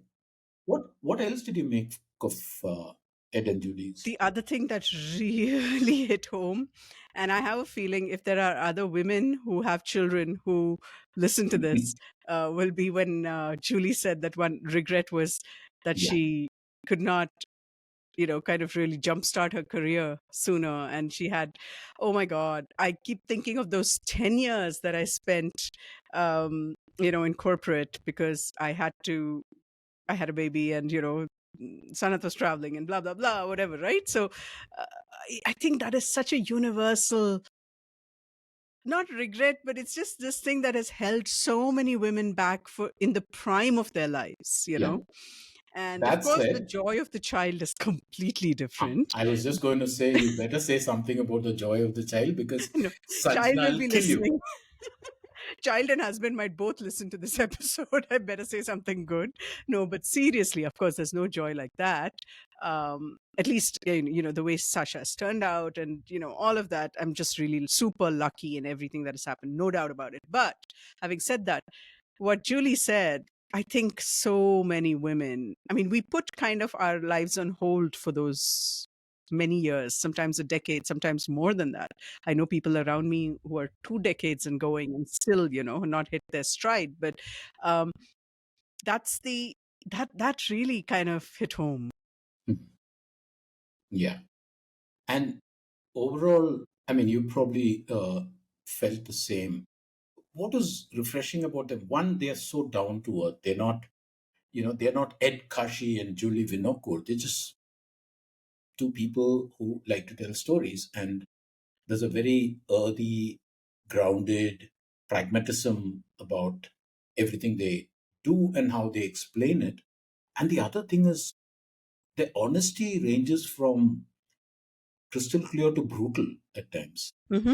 I mean, it's absolutely no holds barred. You can ask them whatever you want. In fact, I have a regret. You remember we walked through all the things we wanted to talk to them about, and I wish we had, you know, taken this even further. But in the interest of their time, basically, I mean, they were logging in at the start of their day, both busy people. So, uh, but yeah, we need to get them back.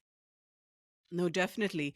Also, something that when Ed was talking, and he said he has one foot in the extractive photography world and one foot in this immersive one. So honest, right? Because that Yeah. is where he came from, and that is what it was when National Geographic was at its prime, and had all these men who were photographers, jet setting around the world. But it's a very different world now, and geographic is different too. And that was also, I thought, so honest, where I learned a lot for sure. And you know what it made me want to do? Go back to still photography. Hmm. I think we should talk about this after this episode. I want Yeah. to pick your brains on that. But that is, just going back, looking at his photographs, and he's done so much work in so many different places. And then hers, right? So Yeah. sensitive, the storytelling. It's just beautiful. And also the thing that she said, where she said that it's a real thing. I mean, the fact that there are 200 toxic sites in that community of 50,000 people, Yeah. and they No can't go anywhere, Needless. Yeah. right? Oof. Sacrifice zone.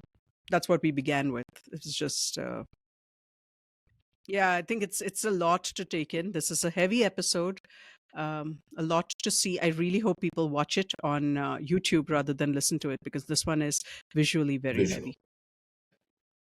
The thing is, I mean, it's not just Ed and Julie's episode, just that this one sort of reinforced some thoughts that we had. What we keep learning from this podcast is that deep stories demand deep attention. They can't be hurried. They don't come to you all at once. They unfold in fragments over years, sometimes decades. Your Marginlands took well over 10 years, as I recall, uh, all the reporting, right? And these stories unfold in the long shadows of history, in the persistence of memory, uh, and in those quiet spaces where the voices of the land and of those who are off the land are too often ignored. Yeah. And for me, I think overall that's why Ed and Julie's work resonates so strongly, and why I'm so glad that they uh, gave us their time to talk us through this, because Hmm. their stories ask us to stay, to listen, to look harder, to bear witness, even when it's uncomfortable, uh, even when the world would rather look away. And in many ways, Arti, that's the spirit of your book, Marginlands. The conviction that the edges of our maps, the forgotten landscapes, the stories that they contain, and our imaginations are where the deepest truths lie. And we started this podcast as an extension of Marginlands, and as an extension of that idea that if you follow the margins, you see more. You see what's at stake, you see what's being lost, you see what's still possible. Because ultimately, stories shape the world and our understanding of them. But that's only if we take the time to hear them fully and to tell them well, right? Yeah. The other thing is, just like when you were speaking and you said margin lands, one point that I really want to stress, and it's something that I stress in every time I talk to an audience, is that just look at their work. They live in New Jersey, they're working in New Jersey. Yes, they've done work all over the world, but look at their strong Oh, yeah. suits. It's in their backyard. They're putting on their shoes and walking in their backyard and documenting their backyards, right? And not literal backyards, figurative backyards, right? It's the city of that they live in. And I think people shouldn't forget that we shouldn't forget that we don't need to go away far away. And it's a point that Ed made too. We don't need to go far away to tell good stories or deep stories or important stories or painful stories or happy stories, whatever. All of that exists in our backyard. And we just need to be alive to the moment and to meet every moment with curiosity. That's another thing that he brought out, which is just so brilliant. Yeah. Yeah, actually, I was thinking even the project that we are in the early stages of, I mean, I remember all the conversations spanning almost a year and a half, 2 years. We've been talking about this and saying, okay, we need to go here, we need to go there. We've looked at the far flung corners of the country. And ultimately, what did we find? That it's right here in Bangalore. Yep. I mean, Yep. everything we Literally. want is here. Yes. And that is what I want to talk to you about after this recording. But we will let our listeners go for this episode. Thank you so much for tuning in. Please do write into us, marginlands@gmail.com. Prem, do your thing. Oh yeah, we're happy that the recent episodes have been getting more views, but more importantly, more people think that this is worth subscribing to. So if you haven't done that yet, there's a subscribe button right below. Next to that, there's a bell icon, which is important because we only do this once a fortnight. So it's very easy to miss if you're not alerted to it. So subscribe, hit the bell icon, tell us what you think in the comments in our mail, which is marginlands@gmail.com. And you will find a lot of rich material in the show notes. Do follow that because that will enhance your understanding of everything that Ed and Julie were talking about. So thank you so much. And we'll see you in a fortnight. Thank you, guys. And thank you for your interest in storytelling and the environment. Take care. So long.